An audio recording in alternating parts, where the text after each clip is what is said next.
I'd like to start out by thanking some people. People like Ryan Weiss, The Ugly Machine, Matt Leninovich, James Charnock, and Daniel. All of these are people who have gone to patreon.com/Duckfeed.tv and helped us out by kicking us some money. You can be like them and get access to not only the full version of this premium Watch Out for Fireballs, but all previous ones, in addition to a whole bunch of other stuff by going to patreon.com/Duckfeed.tv. Thank you.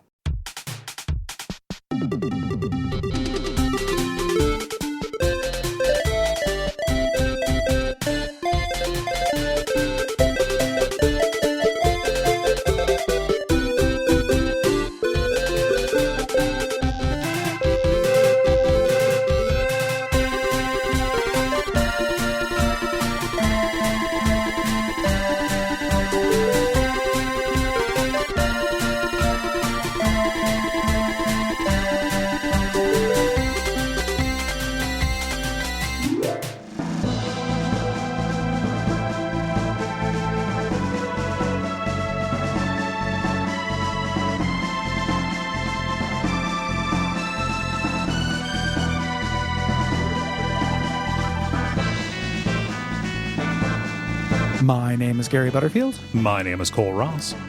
And you're listening to Watch Out for Fireballs. It is a Games Club podcast. And this week we're talking about Chrono Trigger, which is a Japanese role-playing game developed and published by Square for the SNES in 1995. Yeah. And it was sponsored by Cole. Hi, everybody. It's Cole. I hope you like this thing that I brought you. Yeah, no. Yeah. This was one of my vanity picks. I would like to believe that there was a coherent reason for wanting to do it. But I think that I actually, when I was looking at it and thinking about Summer JRPG, it would be weird to reach the 10-year anniversary without covering this, I think. Oh, so we're getting it under 100% the wire. Not how that went, though. That conversation went. Like, I put it on the schedule as a placeholder and said, like, do you want to have this as your vanity pick? Yeah. I offered this up to you. You did. This was like, I presented this to you as a platter because it's been a minute since we've done a traditional JRPG. Yeah. And I was trying to fit it into the schedule, and it's short. Gotcha. Yeah, no. Yeah, we didn't do this for a 10-year anniversary. Don't steal valor. No, years. No, I'm not saying it's for the 10-year anniversary. Like, as I was playing this, I thought, it's weird that we haven't covered that. And now we are. Now we are covering that. Well, it was in a break glass thing for a long time. We were like, oh, yeah, we can break glass. And it's not an emergency. No. We're not breaking glass. But if enough people listen to this episode, it does kill the Delta variant. It does. So is it timely? If you pause and delete this, yeah, you're probably just living your life. Yeah. You're probably just living your life. Yeah. So this is in this game, you play as a young man with the unlikely name of Chrono, given what he gets into. His name, your dentist name is Crentis. Maybe that's why he became a dentist. Some real nominative determinism, I think is what that's called. Yeah. You get swept up in this plot to save the world after your scientist friend's teleporter turns into a time machine, as they do. Just as things end up happening. We should probably also say this is the premium episode for this month, so everybody's going to get the generalities. But the beat by beat is going to be for our lovely patrons. Just making that one clear for everybody. And saving everybody the time. Like, you can scream at me for thinking this is good instead of great if you want, but I still like this game. Like, if that's the degree of sensitivity you want to get mad about, like, I'm not here to tell you how to spend your time on Earth. Yes. You can do that. I like this game. I think it is good and breezy and charming. Yeah. I have things that I think would make it better, and I don't think I want to play it again. But that is not damning. Like, I like this. It's my favorite game we've done this month. Yeah. It deserves its place in its pantheon, especially for what it did when it did. Yes. While, also occupying that, like, very good but overrated position that a lot of games do, where, like, this shows up as greatest game of all time and greatest RPG of all time, like, pretty frequently. And I think that is a wild claim. Like, I don't think that that's supported by the text, like, even close. I think that it is, for its time, extremely good. For now, still pretty fun. Yeah. Like, still pretty good, Yeah. Well, what's your history with Chrono Trigger? No, not the load bearing history that makes everybody love it. Like I didn't play it to completion as a kid because it came out pretty late. Yeah. So like I was looking at like history stuff. I was like, this came out a year before Resident Evil. Like this is late, man. Yeah. I had moved on largely by this point. And to 32-bit, games like in RPGs and stuff. Yeah. But so didn't play it to completion until emulation times. Yeah. So like late teens, early 20s. And then this is the second time I beat it because I really traditionally lose interest as soon as you beat Magus. Yeah. For the first time. I think that the second half of this game is not as strong as the first half. Personally. So I'd always just kind of fallen off. Like I bought the DS version. I bought it on iOS to like play on my phone, and I just get bored at that point and stop. Yeah. So yeah, it's certainly a climax for sure. Yeah. Yeah. I think it loses some momentum with its, the genre, like here's the actual villain, which is something that the genre is always going to do kind of no matter what. Yeah. Yeah. I escape it. I didn't play this when it came out. Around this time, basically, all the RPGs that I played were whichever ones were in the rental. We're at the rental place at the front of the Kmart that was near my house. So that was Final Fantasy II, at the time, 4, and Super Mario RPG. Chrono Trigger was not there. Final Fantasy VI was not there. And by the time I really developed, a yen for these things in the 32-bit era, the Chrono Trigger and other things like it, like Earthbound or whatever, I really wanted to play, couldn't get a hold of because they were very rare and even more costly than they began. So I had to sate my my appetite for this by just rereading the Nintendo Power Guide for the first few hours of the game over and over again. Never touched it, just looked at the screenshots and read the descriptions of what happened in the story. I was like, this sounds amazing. And then played it on an emulator, and then played the terrible PlayStation version, and then really went to town and did like basically 100% of everything when the DS version came out. I'm ultimately a bigger fan of Chrono Cross, mostly because I like hostile and weird things. But yeah, this definitely loomed large, mostly by being like inaccessible. Like I would have had to spend hundreds of dollars on eBay in like 1999 to get this, and as a 12 or 13-year-old, you don't have hundreds of dollars to spend on eBay.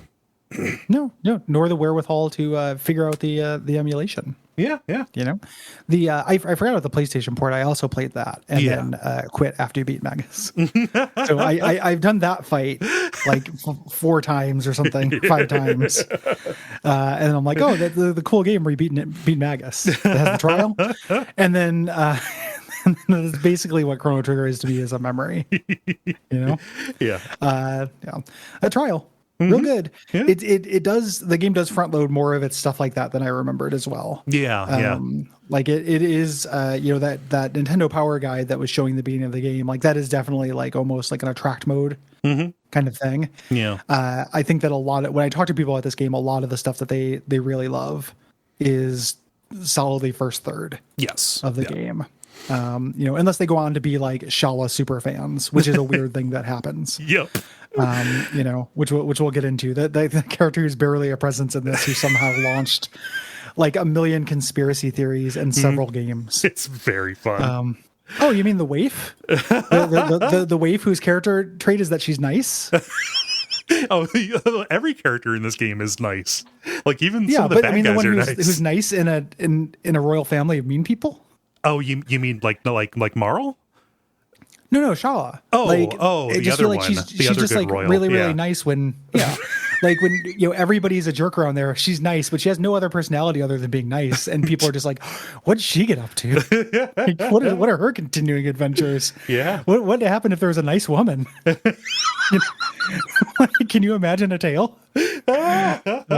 It's very very funny. Shala obsession is very funny to me. Yep. So let's get into generalities. This is a very standard Square or Enix style JRPG. Just understand what that means. You got the overworld, town, dungeon. This is top down for most of the time, although the graphical presentation varies and gets neat in some places. And you fight turn-based battles with a kind of modified, simplified version of the active time battle system. Yeah. So imagine, just kind of the standard of this, and then we'll talk about the deviations. That it has. In this, the biggest deviation, I would say, is that battles aren't random in that you don't step on a tile and have them pop up. There are none in the overworld map, and it's not like they trigger on a certain number of steps. Like, for people who don't know, generally this is like a dice roll plus a number. So it's like every D20 frames plus 20 frames or something, which is why sometimes you get like just 2 in a row when you're doing that. That does not happen here.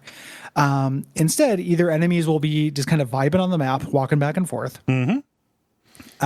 They'll be in choke points where they can't really be avoided, or way more than I remember, they ambush. Yes. You walk into a predetermined tile and they come out from behind the scenery. Yeah, the game that we've done in the past a long time ago that is kind of similar to this is Parasite Eve, where encounters happen at certain places whenever you pass them. I like this system. It doesn't solve every problem with the random battles, especially because you are forced to do an awful lot of these fights. The times where you are able to avoid them are pretty rare, and they often reset if you leave a screen and come back to it.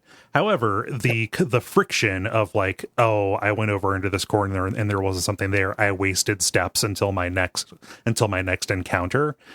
With that going away, it actually does make getting through these dungeons a little bit more pleasant, because you're not constantly just like picking up pebbles and throwing them into your backpack, weighing you down. Of like expecting an encounter. You know when it's going to happen. You can flex for it. Yes. It's one of these things where like I've talked about this before. I think that this feature is overstated, but it's also not worse. Like, it is inarguably better than just having random tiles turn into monsters. Yeah. That you fight and you go to a zone, and fight monsters. Like, this is inarguably better. It's better because you end up doing fewer of the fights. Yep. It's better because you have that preparation and stuff. I don't think it's the sea change. Yeah. That people remember it as. And I think that on replaying it, like, you do spend a lot of times just kind of chewing on cornmeal with shitty fights. Like, I know which text will end this the soonest, and that's all I'm doing. I'm not using my thinking brain at all. Yeah. Yeah.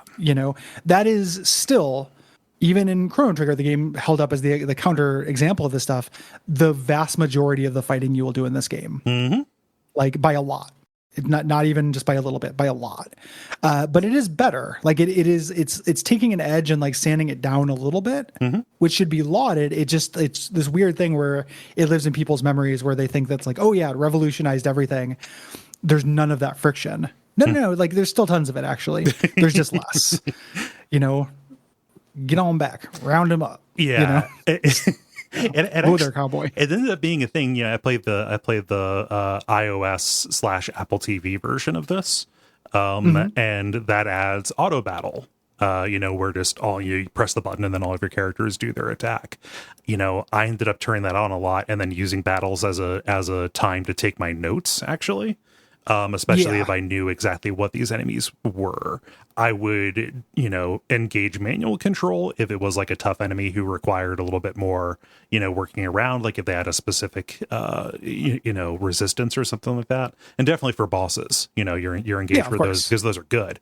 But yeah, it's definitely, it's still Tappa JRPG encounters, because this is, it's a JRPG. There's no changing that. It's a JRPG ass JRPG. Yes. I ended up, this time I played on emulator because I wanted to fast forward through that stuff. And I'm looking forward to being stoned in the public square because of listening to the music on fast forward or muting it putting on a podcast or whatever. These songs. Like, it's well, and also here's a weird little trick. A couple of the songs are actually incredible bops at 1.5 speed. Just throwing that out there. If you're looking for a new way to experience the soundtrack, Some of the slower ponderous stuff turn into cool jams. Like, but yeah, I just, you need to do something to get past that, I guess is my point. Like either auto battle or fast forward or something. Yeah. It's still very much a thing. One of the things is you don't go to a zone, as we mentioned. You fight the monsters where they are in the level. This is something I really wish they'd done more with. Yeah. Enemies kind of just wander around during the fight, and there are AoEs, like special moves that you can do that will hit areas of effect, but you have no control over it. Right. So, which is, it's a really big deal in this. Like if you could manipulate party position, there'd be a lot more strategy. As is, if I have an AoE, I sometimes wait for enemies just to kind of wander closer to each other. And then time it based on that. And there's something there where you're fucking around with that with active time battle where like you're potentially giving them more turns. Yeah. While you wait for them to do that. But it's never really the strategic choice to like let them get together and let them hit you more. So it turns out to be a little bit of a nothing, but it seems cool. Yeah. Like, again, I think it's better. It's undeniably better. It's just not there yet. Yeah. Also, like they stop using this and like the movements and the relative position in the battle gimmicks after about the first third of the game. Like there are a couple of like set piece fights that lean on this system, but man, I would love if they did more with it. It doesn't have to go all the way toward being Lunar, right? Which is a game that actually does let you control party position, and it's a little bit more like a miniature strategy kind of thing. Like they're like if it was an in between point, or if they just found more ways to use it consistently, I think it would be better remembered for that. But yeah, well, the weird thing is it's hugely remembered for it. Yeah, that's why I said but. It's like if they did it for the first third, and it gets credit for the entire thing anyway. It would be more accurately remembered. Yeah. For it, as opposed to, again, just kind of like people cherry picking the like best parts of this for their memory, which like good for you. It makes you a happier person. It doesn't. It did not reflect on my experience of replaying it in 2021 very much. Yeah. I wanted a lot more control over that. Relative positions. But again, it's better than just having two rows of dudes stand next to each other and punch each other. Yeah. Which is the alternative. And you also get complacent. Like there are, certain techs, like basically anything that attacks on a horizontal line is going to be completely overpowered because of the way most boss fights work. With the main baddie and a couple of options or dipshits standing next to him. Like there are certain things that are just more effective. And there's a little bit to making that choice and realizing that. But once you do realize that, it's pretty easy to go on autopilot. Yeah. With a lot of this, like I leaned pretty hard on tried and true techs, and it's worth noting it's not a hard game. Yeah. So that was just fine. And that's again, that's in the plus column, but it's something that did discourage strategy. Yeah. We've been talking about techs. Techs are special moves and spells. Basically, characters will unlock them as they level up for a while, and then you have to go talk to a golem in a zone to get them. And if you have the correct party composition, with the correct like techs unlocked, you can unlock double and triple techs for either extra damage or extra effect, or things like that. Also, a weird thing that I remembered, like later in the game, this gets incredible. Early on, I was like, this doesn't seem that much better than just doing the two techs separately. Yeah. And because you're losing move economy for this. So I looked it up, and the damage formulations are very mild for a while. It's like doing these two things together does the damage of both of them plus 20, or plus 20% or something. Like they're not devastating. Yeah. Eventually they get good. But early on, you're trading a turn for a very minor benefit. Yeah. And part of that benefit is seeing the cool animation that they came up with for combining these two different moves. Like all of the like animations are super great. Yeah. Like it's really, really winning and charismatic, like character animations during fights. Yeah. So, something that kind of goes along with this, talking about the battle system not being necessarily ambitious enough, that leads into and feeds off of kind of this lack of character development or customization. The things unlock at, particular levels, things like Final Fantasy IV style. You'll come across gear in treasure chests or in stores, and it's almost always pretty much straight upgrades until you get to the end and you start finding elemental gear, or gear that confers like particular resistances, things like that. You are not making an awful lot of choices aside from like picking which characters are going to be in your party at a particular time. Yeah. Yeah. The kind of playing into this too, just because it was something that surprised me when I replayed it. I imagine it doesn't have a note. This is, as far as Japanese role-playing games, this might be the least that status effects matter. Yeah. It's not a thing. Like the curative for it is the cheapest thing in the game. Yep, the panacea. Yeah, they never really do very much to enemies, and they're really a minor annoyance to you. Yeah. And that confines the play space a lot, because that's one of the benefits I could get for sacrificing a turn for doing a dual tech. Like, oh, this adds poison as well. Like, that can actually be very potent. It's kind of not in this game. Yeah. It really contributes to the really constrained play space, which is, not my preference, but to other people is a big advantage, because you don't like it is a very breezy, effortless game. Yeah. To get through. So that your mileage on that will vary.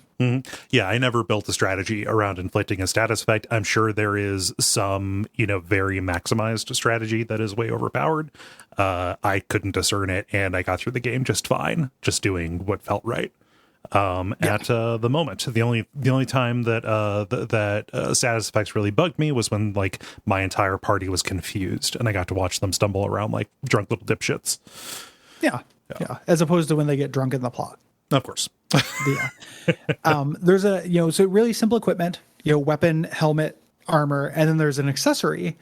And this is a major upgrade you can get, but it's rare that you only get one slot for each character. And the best thing is pretty evident. Yeah. In most cases, depending on what you're doing for the character. So not a whole lot of choice in that respect either. To compare this to something that was like contemporaneous, I can't really speak to Dragon Quest because I never really played those middle entries, but like Final Fantasy VI, a lot of this is pretty similar. Characters have techniques, and some of them get magic at particular levels. But what I think puts that a couple of notches above this is the Magicite system. Where you can kind of steer growth, not just of like spell acquisition, but like stat growth by equipping Magicite to people. Well, and you had two accessory slots, and the accessories did a much wider variety of things. Yeah. Like obviously Genji Glove offering is the classic combo, but it's not, but the thing that lets you cast multiple spells and makes them cost 1 MP is also a good combo depending on what you have. Like there's a lot of different cool little synergies you can do. Yeah. I think that Final Fantasy VI is an order of magnitude more complex than this. Yes. Like between having just more characters, the characters each having their own individual gimmicks, things like that. Like this is very simple. I wanted a little bit more of that, accessory stuff, but again, it's not the game that it is. Yeah. You have it here in the notes, which is really, I didn't really put this together, but it's true, is that most of the characters can do ranged and close-up attacks, attack like areas of effect, and have healing techniques and spell. So no one is really specialized outside of their element. Yeah. That they do. And there are enemies that have elemental weaknesses. There's not a lot that signals them. You kind of have to know. And what is much more common than elemental weakness, I found, is just resistant to magic versus resistant to physical. Yes. And that comes up a lot. But once you know it, you just kind of know it. Yeah. And any key unlocks that lock. Yes. And because, many of the enemies are palette swaps, you're just like, okay, yeah, this is that little slime ghost guy. I know to use magic on this as opposed to try and physically attack it. You just kind of pick it up as a context cue. Yeah, because nobody's terribly specialized. Like I said, you're not really building individual party members. You're just kind of selecting the people who you like to have around, or the people who have like triple techs, double or triple techs that you can take advantage of. So like, I don't really enjoy Ayla as a character. I would have preferred to have Luca in there, but Ayla plus Chrono gives you Falcon Strike, and that is a boss killer. Yeah. Yeah. The canonical party that people roll into from the path of least resistance for this is Ayla and Frog. Mm-hmm. I found. I mean, at least that's what I play as with Chrono, and I found that to be really efficient, covered all my bases, and very powerful. Yeah, and it's a bummer because I'm with you. Like Ayla is my least favorite character by like a lot of this crew, and it's a good crew, like great crew. Yeah, but I think Ayla sucks basically. Yes. Yeah. You can't get that much out of a cave woman. No, like I would like to have Luca there, like making dorky scientific observations, but with Ayla, it's like Ayla win, Ayla smash. It's like, you do win. Ayla. You do slash Ayla.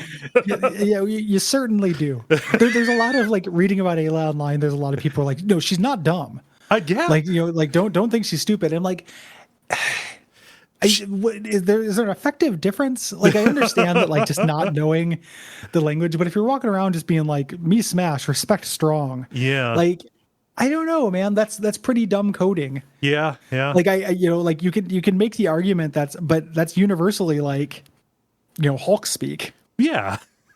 Like that's what they have the Hulk say to show that the Hulk ain't so quick on the uptake. She talks like the Hulk. I don't really get it as a draw. Yeah. So. Yeah.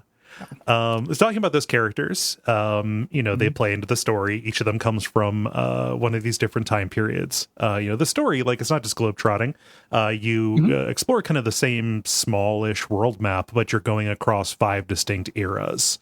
It's much more time trotting. Yes. Than globetrotting. Yeah. So you go, ranging from 65 million BC. It kills me that there is a BC because it implies there at 0 there was a Christ born. Yeah. Well, there's also at one point Dalton's like, Houston, we have takeoff or whatever. And like, there's a Houston in this world. and it also concerns itself with aeronautics. The space race. Yeah. It's very, very funny. Yeah. I understand that's just like a goofy translation thing. But, the BC stuff is very funny to me. But 65 million BC up to 2300 AD. What you're doing is you learn about the fact that the world in the year 1999 is going to be destroyed by this creature that erupts from the earth called Lavos. This kind of Lovecraftian cosmic monstrosity. Yeah, and you spend the first half of the game thinking you're going to fight Magus, and then the second half of the game realizing that you got to fight Lavos. You think Magus causes Lavos, but it's not true. Not true at all.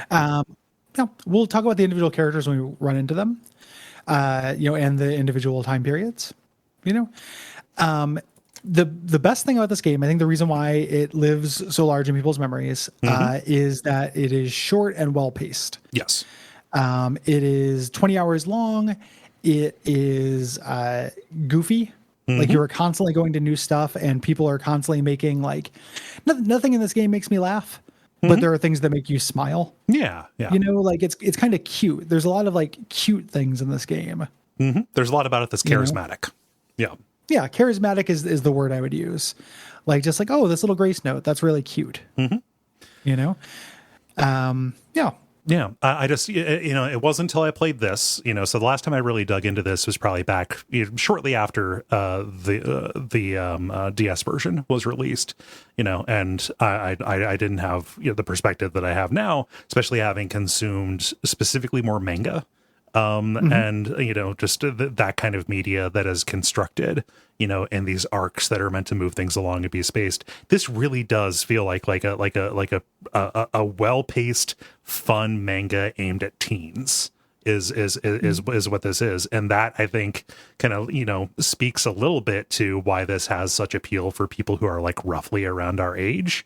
To adapt that comic book quote that you talked about, the golden age for video games or the golden age for JRPGs is 12. Yeah. Yeah, it's like when you're 12 years old. Yeah. So like you're just on board for like, I'm in the caveman arc. What comes next? Yeah. I'm in the medieval fantasy arc.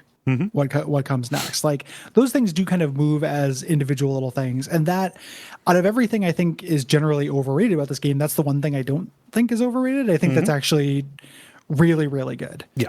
I wish that the rest of the genre would take a lesson from this, as opposed to doubling down on the exact opposite. Yeah. Consistently for 25 years. Yeah. Of just deciding, we don't want to do anything like that. No. Your Crimson Shroud, but then after that, no. No. We want this to be novelistic, but presented in a cinematic way. Two things that are 100% at odds with each other. What if every entry in Xenosaga was like Barry Lyndon paste? But no, we're not dealing with that level of like cinematic. And also there are 3 of them, and they are 10 times as long as Barry Lyndon. They decided to do the opposite, which really bums me out. Yeah. One of the things that going back to things I think are cool, but I also think are overrated, is this game's New Game Plus cycle. Yeah. This is the first game, not the first game with a New Game Plus, but the first game that called it that. Yeah. Arcade games do this all the time. Like you start Mario Brothers 1 over once you beat it, and it's harder. Like that's a New Game Plus. Yeah. This is one of the first role-playing games that had it.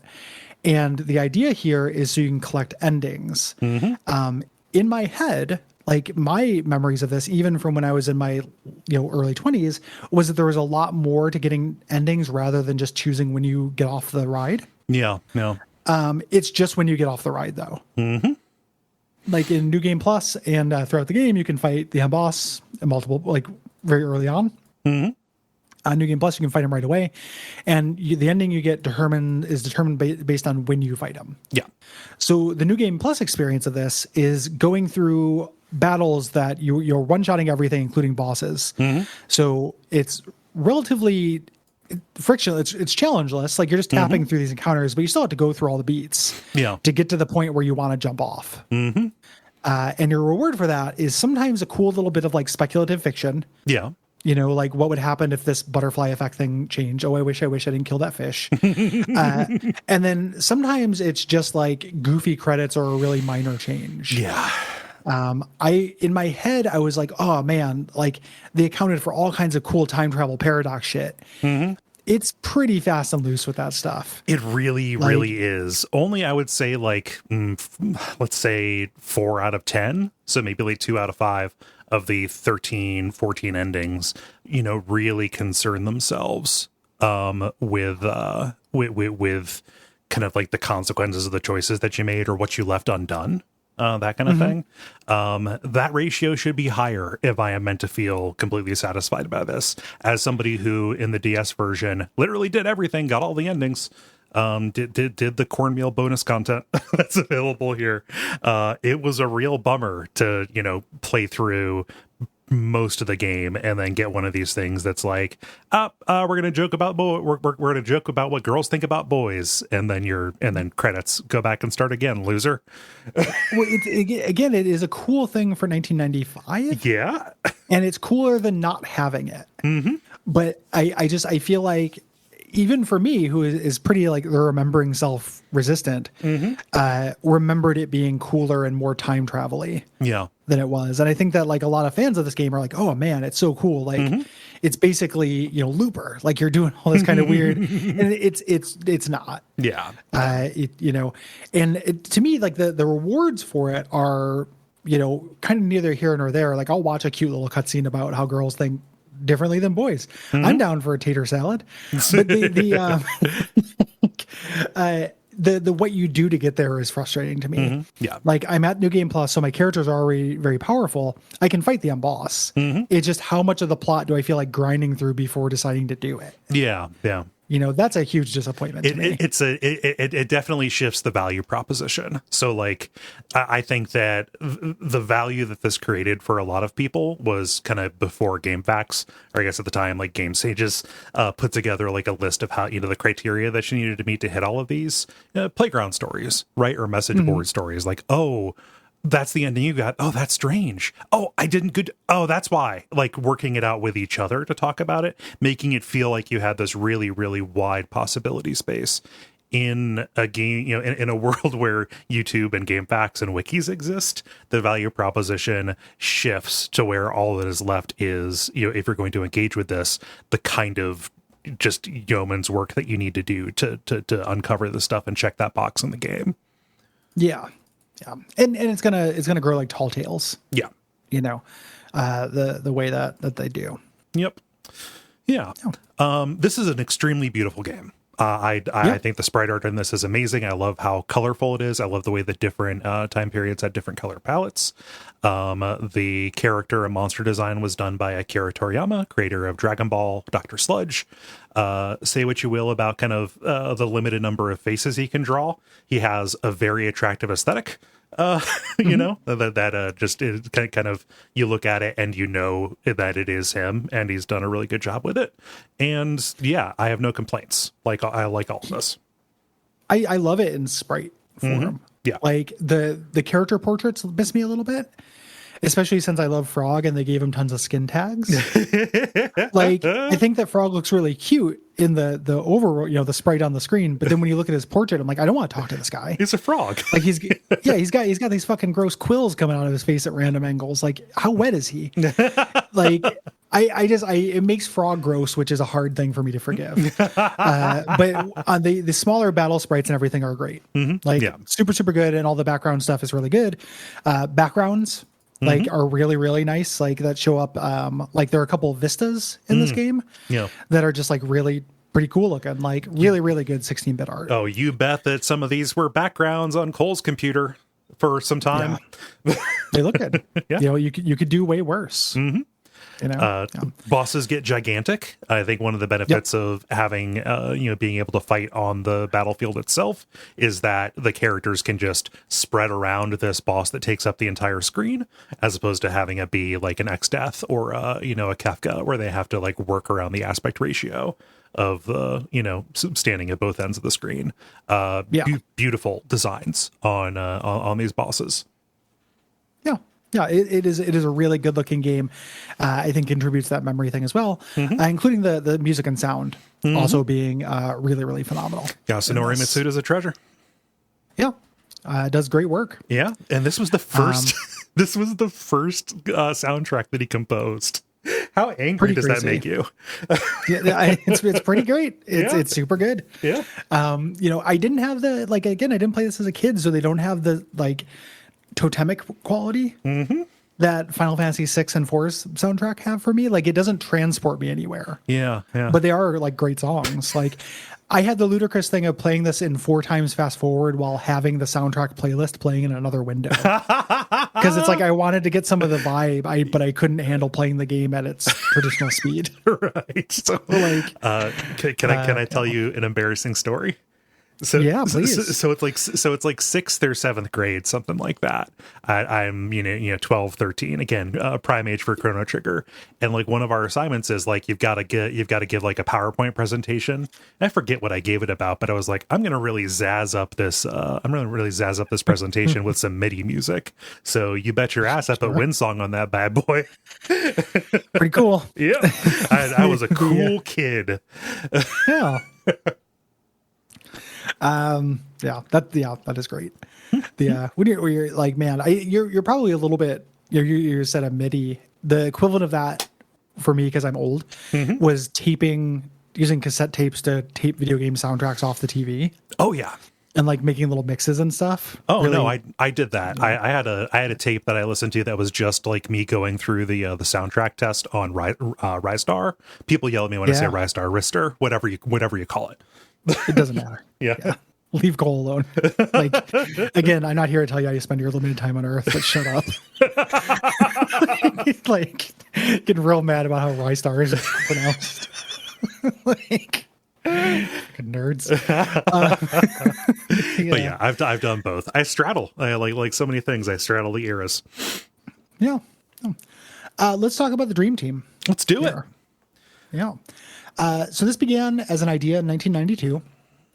Hironobu Sakaguchi, the creator of Final Fantasy, traveled to America with Yuji Horii, who's the creator of Dragon Quest, and Akira Toriyama, the manga artist behind Dragon Ball. They walked into a bar and the joke writes itself. I'm surprised they let them ride the same plane. Yeah, it's what a crew. The idea here was that they were going to research advancements in computer graphics, but they ended up being friends, as opposed to bitter enemies, as you might expect, and decided to work together. Yeah, and so like you said, hey, this is going to be bitter enemies. This would entail the cooperation of rivals in the JRPG market, Squaresoft and Enix. And this is kind of at a weird time for Square, where they were also working with Nintendo to make Super Mario RPG. Like, what a strange era. I'm reading that JRPG book. I'm just kind of flipping through it a couple of pages a night. And just strange stuff happening. Cool time. So this kind of stayed as an idle thought until the producer, Kazuhiko Aoki, helped get a team together, 60 people at Square. That was developed in-house at Square. They didn't split it between Square and Enix. And kind of the person who I think is responsible for a lot of what we consider great about this would be Masato Kato, who's the scenario writer who had previously worked on Ninja Gaiden. And they also brought in a large number of people who had worked on Final Fantasy VI, because a lot of the production work on that was done. Yeah. Yeah. So there's a lot of people here, but none of those, who are famous in this world, but none of them directed the game. The three directors were Takashi Tokita, who did Final Fantasy IV and Live Alive or Live Alive or Rystar or Rystar. Yoshinori Katase from Final Fantasy VI, and Akihiko Matsui, who was the battle planner for Final Fantasy IV and V. Yeah. And that like spade of directors there makes so much sense. Given how this plays. Yeah. Well, I mean, it plays like Final Fantasy IV. Yep. It plays like a JRPG of the time. It does. Yeah. So getting three people who directed JRPGs of the time. Yeah. Absolutely. It just makes sense. If I was making a game, I would simply, So, the earliest version of this project, they wanted to attach it to an existing franchise. It was going to be part of the Mana series, Seiken Densetsu. And they were intending to release this on the Super Famicom disk system, and the working title was called Maru Island. That's Round Island. Another story about this, and this conflicts, like I found these two, but one thing that I've read is that this was also this concept was considered to be like, let's use this for Final Fantasy VII at a time. You kind of get the sense that things are. Well. Yeah, you get the sense that things were kind of in flux there, specifically around that time. Even the basics of it, like initially, so they, somebody at Square, we don't know who, was like, hey, let's make this a time travel story. And Kato was like, that might be boring, let's not do it. But Yuji Horii was the person who really pushed for that. Yeah. As a big fan of time travel stories. So even, not only was where it lands and what franchise up in the air, even what kind of story it was. Got moved around quite a bit. Yeah. The thing that ultimately led to us getting the game that we did get is the cancellation of the Famicom disk system. And so they, decided, all right, let's rework the project and name it Chrono Trigger. But even Chrono Trigger was not they didn't come up with that for this. They were developing Secret of Mana, considering it to be for Final Fantasy, let's call this Final Fantasy IV. No, let's make it a Mana game, but call it Chrono Trigger. But then no, let's actually call it Secret of Mana. And now Chrono Trigger is just floating around. Let's attach that to this. Really weird. It's so as somebody who has largely, like, my taste had moved on from that era of games. And it's because of elements they all share. Yeah. Learning that basically they were just like, we got a new game. What should we put it in? Is it like the Duff thing where they're pouring Duff Dry, Duff Light, and Duff Regular all into the same thing. You know, almost like it's like they didn't really care that much. Yeah. Like it ends up making sense to me that this genre blends together and feels too samey when they were kind of interchangeable to the creators as well. Mm-hmm. You know, it was not a huge time for ambition. Yeah. And like before somebody yells at me, like I know that there's like that tarot game and stuff like there's Earthbound. There are games that are more ambitious. Mm-hmm. Like I know that there were times for that, but Square Enix specifically were making a series of semi-interchangeable kind of games. Mm-hmm. As evidenced by the fact that their titles were literally just stickers that they could take off of one and put on another.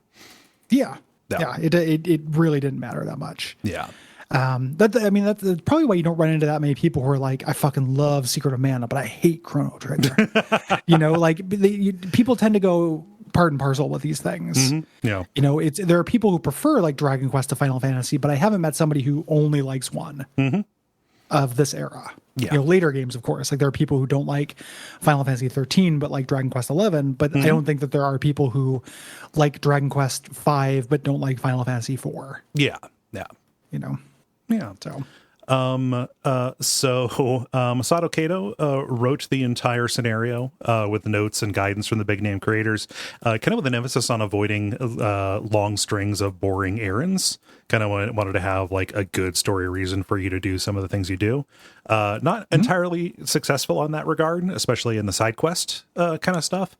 Yeah. But the hit ratio is high enough to where you can see that intention came through. Yeah, higher than genre standard. Yes. You know, and he wanted to make an actual branching story, you know, but he couldn't do it. They didn't have enough resources to make a branching story, but this is where the multiple endings come from. So this multiple endings thing that is a compromise, you know, or that feels like a compromise because it's simpler than it lives in your memory, literally was a compromise. Like he probably wanted to do things that were more ambitious with the time travel stuff. Mm-hmm.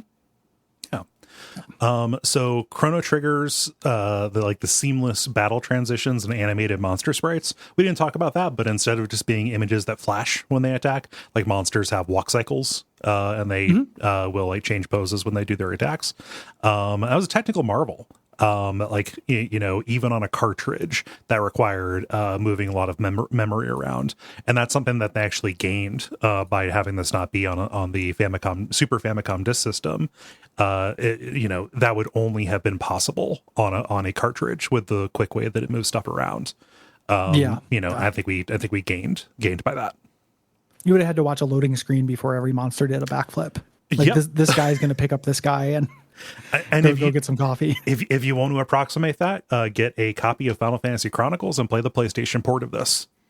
Yeah, or any PlayStation 2 JRPG. You basically get that. Go play Rogue Galaxy. Don't play Rogue Galaxy. I'm never going to get the Rogue Galaxy stands on our asses, Gary. Fight me. It's not a good game. So playtesters had a big role in defining what Chrono Trigger ended up being. They complained that the game was too hard, which resulted in some of the simplification, and that's what added the hint system at the end of time. So they are my enemy. New Game Plus began as a result from feedback from playtesters saying they wanted to play the game again. You know, so they were like, "Yeah, go for it." Yeah, you know. let's add this in. And that soundtrack. You know, we mentioned Yasunori Mitsuda. This was his first soundtrack because he was just a sound programmer at Square at the time. And he talked to the studio heads and like, hey, I want more money. I'm kind of stalling out here. And they said, oh, if you do the music for Chrono Trigger, you know, maybe you're going to get a pay raise. And I hope to fuck he did. Yeah. It's really good work. He also, you know, so he wanted to make a bunch of music that didn't fit neatly into genres, which I think, you know, he succeeded at largely. However, this entire game is actually a nightmare of crunch. He specifically, you know, worked hard enough that he got stomach ulcers, so they had to bring in Nobuo Uematsu to come in and compose 10 pieces of music for the soundtrack. But all of the characters, like, it's a fun Easter egg where you talk to the developers and they talk about how they, like, their wives wanted to leave them and stuff for this game. And because it was 25 years ago, it's super cute. And if this happened now, Patrick Klepek would be like banging on their door to cancel Square Enix. Yeah. Yeah. Like this was apparently an absolute nightmare of work-life balance and crunch. It sounds like a fucking nightmare to me. Yeah. Yeah.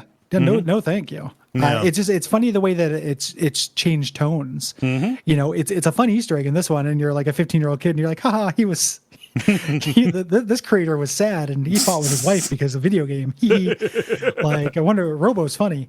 And then, and now as an adult, I'm like, Jesus Christ, take extra time on the fucking game, please. Like, yeah, it's horrible. Oh man. But stomach ulcers. Like like he had a lot to do. Like there's just tons of music in this. When this was put out as an official soundtrack around the time it was released, it went on 3 discs. And there's a lot of sound effect work that's happening on here as well. It just unheard of at the time. And that paid off. This is widely considered to be one of the best game soundtracks of all time.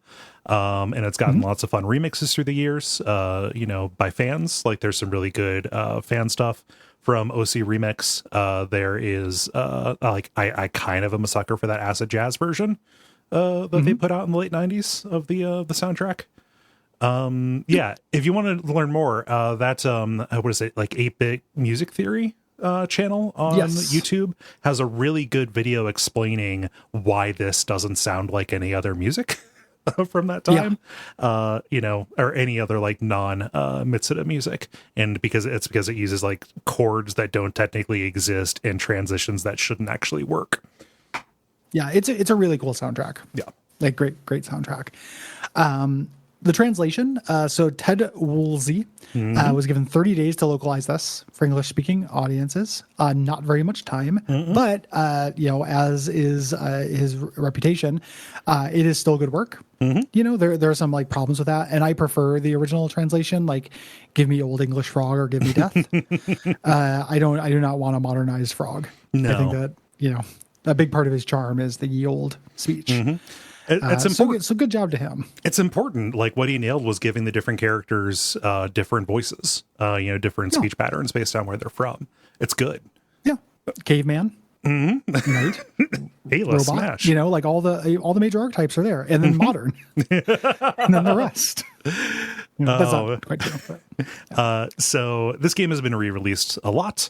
That's kind of Square's trick, is get you to buy the same game over and over and over again, primarily because this game was really well received. We don't need to talk about, how, like what people, how much praise has been heaped on this. You've seen it, right?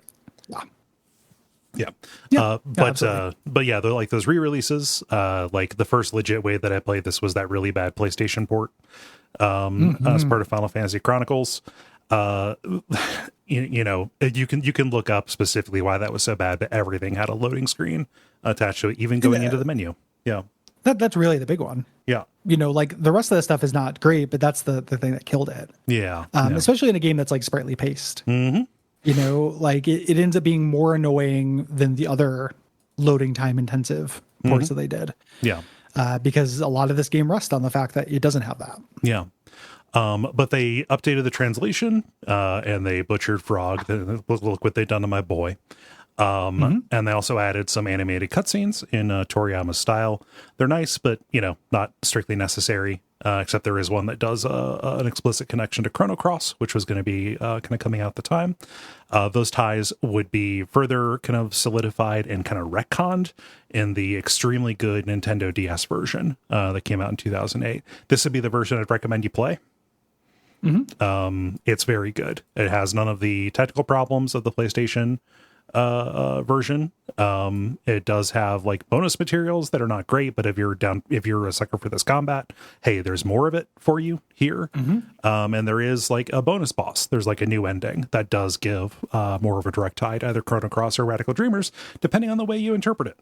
So yeah, I'm still gonna throw in for playing it on emulator. The ease of use stuff is really valuable. Porque no los dos. You can emulate the DS version and have the fast forward. Oh, there you go. Yeah. I thought you were going to say just play both and compare. The other thing you can do on an emulated version is speed things up, and then if you get sick of, something that somebody in the Slack said was like everything's great about Chrono Trigger, but playing it, like I don't want to harp on it because I don't want to be a parody of myself. You do chew through a lot of really obnoxious, boring combat in this. Yeah. I will not stop anybody from just like cheating, to get through this game for the pace and the scenarios and just absolutely ignore it mechanically, head to toe. Like make everything die in one hit. That's what people do in their memories anyway. So yeah, it's literally, exactly. And it's a feature that they add to like the Steam ports of Final Fantasy games, like, just max stats and no encounters. Yeah. So do whatever can make this palatable to you. Like it is worth playing, but whatever medium that can like take away all of the playing part of it of just going through the same encounters over and over, I would say do. Yeah. I would definitely say emulate this if you're going to be playing this on a PC. The PC version is not great.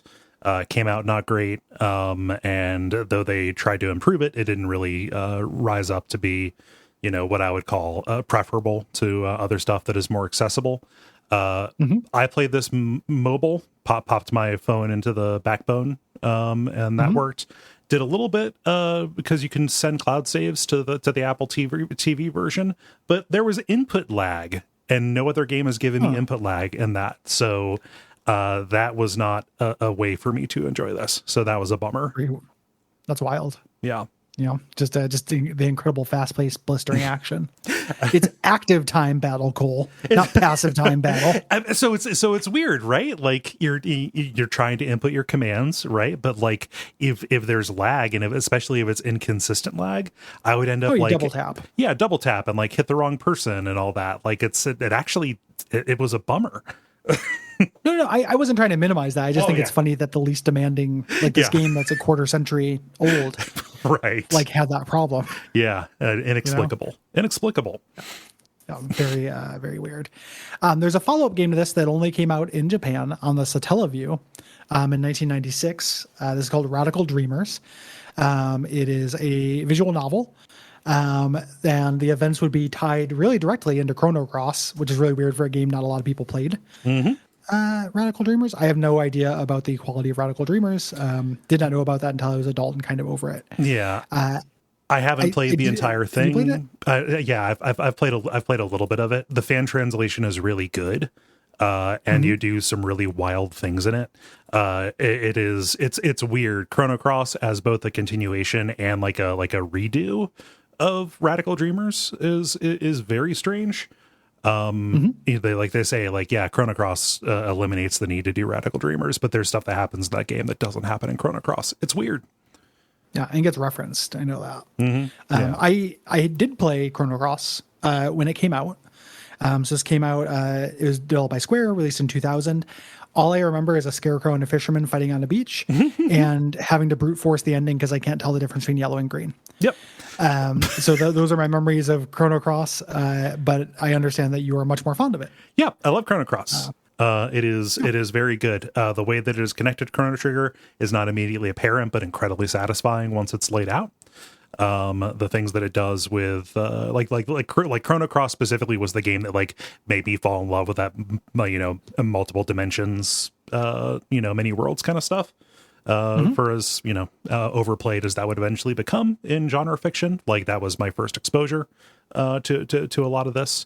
We're probably not going to be covering it for this show because of the aforementioned colorblind issues. Like the battle system it requires you to identify the color of something, which is really hostile and bad. I can't believe I did it. I have no idea why I didn't. Like, I mean, I know why I didn't because I was 20 and money meant a lot. So I bought a game and I had to play it. But like, holy shit. Like I'm imagining how I'd feel now just being like, okay, well, when I match up the yellow and the yellow, sometimes it works and sometimes it doesn't. Wait a minute. And not just being furious. Like, but at the time I was like, oh, every life a little rain. I guess I'll just keep going through this. Like, such a dumbass. Like, what a stupid kid I was. Yeah. So I do not like people get really affectionate for the time when they had no discernment. I have absolute contempt for myself as a period. I had absolutely zero discernment. What an idiot. Oh man. I don't have to be kind to old me. He doesn't exist anymore. Yeah, he's a fiction. Like many worlds taught me that. Yeah. It's funny that this is the thing that introduced you to many worlds, which means that in a many worlds novel, if I wanted to stop you from being individual novels, I'd have to go back in time and stop you from playing Yeah, probably. But and create an alternate universe goal. But then you would take away something I enjoy, Gary. I don't like that. No, you would be incredibly strong and handsome. Like you know how many world stuff happens. There's no small changes. Yeah. It's gonna... like you would either be in a wheelchair or you'd be like have like a trophy wife. You'd be an Olympian. Like it would have to be only big swings. Yeah. No middle sliders when it comes to multiple universes. When it comes to many world stuff. Yeah. I'm going to be streaming Chrono Cross, just to put a promo for that for the Duckfeed Twitch channel. Those are going to be daytime streams starting the week after this comes out on early release. So head over there to watch me play through that game slowly. Yeah. Square doesn't like the Chrono series. Nope. They've given up on it, and if you like it and want to make a fan game, they will kill you. Fuck you. They will murk you in the night. Yeah, you're going to get dumpstered by Square for making this mistake. So do not do that. They copyrighted the names Chrono Break spelled both ways, but nothing has come up. And if you try to, they care more about stopping Chrono Trigger fan projects than they do stopping the coronavirus fan project. Think about that. The way society is, This doesn't need batteries. Yeah. So they're very litigious about it. Yeah. Which is not good. I don't let people make stuff, especially if we're not gonna. Yeah. I hate it when they do it. I hate when Nintendo does it. Yep. Like I think it sucks. I think it is a shitty thing about game culture or like game developer culture. So that is the end of the generalities. If you are hearing this, it is because you are not a patron. We still love you. But if you'd like to hear the rest of it, go on over to patreon.com/Duckfeed.tv. Give us $5 a month and get the rest of this episode and all of the past premium episodes. Yeah. At this point, that is, I think maybe like 24 of them now. Yeah, we're coming up on something like that. And there are some doozies in there. So absolutely. Consider doing that. Next week, we're going to be back with the Dispatch episode. Let me look at the release here. It'll be too late by the time you hear this, probably, to write in. But if you have thoughts about September's games, which are Katana Zero, Sonic 2, or Singularity, or Darkest Dungeon, the deadline for that is September the 15th over at Duckfeed.tv/contact. Yeah, in that Dispatch, we'll be announcing October's games. Yep. So it's time to get spooky. So thanks, everybody. Thank you. And we'll see you next week with the Dispatch.